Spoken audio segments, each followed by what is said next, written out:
If you read Michael Gerber's book, The E-Myth, you know that every business is built to be sold.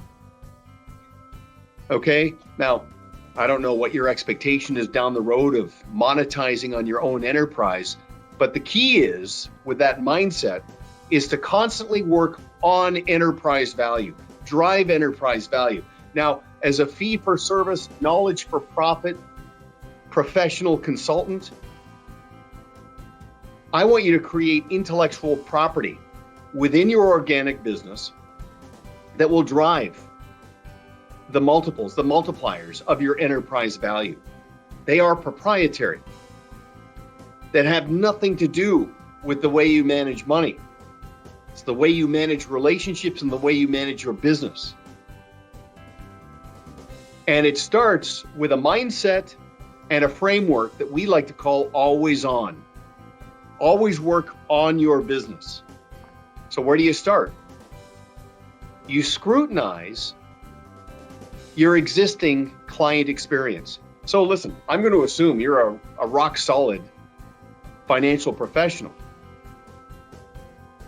I want you to amplify practice management and relationship management to the same level as your approach to wealth management. It's not promissory on performance, it's promissory on a client experience, what it means to be your business. So as you can see, there's 4 quadrants to always on. Onside, that's your fit process with prospective clients.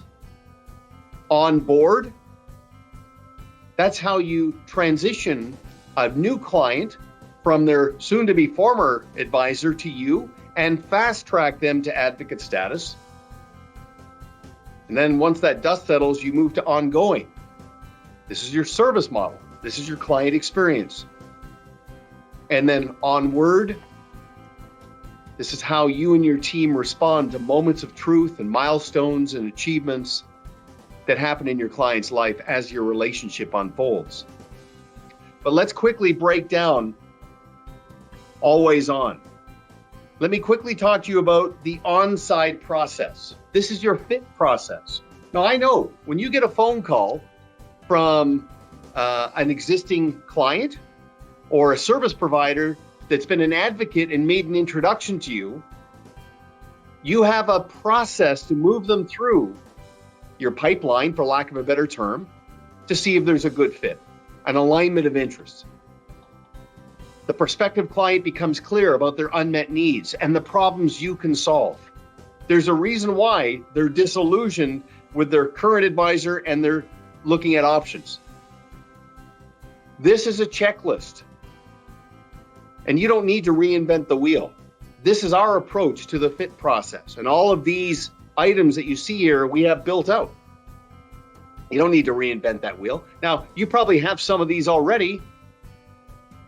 Where are your gaps in terms of scripting, positioning, tools, templates, and are they completely documented and standardized?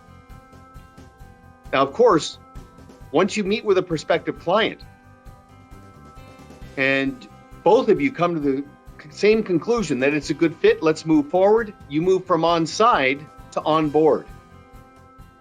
You're at a very high level of referability early in a relationship because it's so fresh and there's so much enthusiasm. How do you convert a client to an advocate quickly in the first 30 to 90 days? It's your onboarding process. Now, I know you've got an onboarding process. Do you keep that in your head? Do you wing it?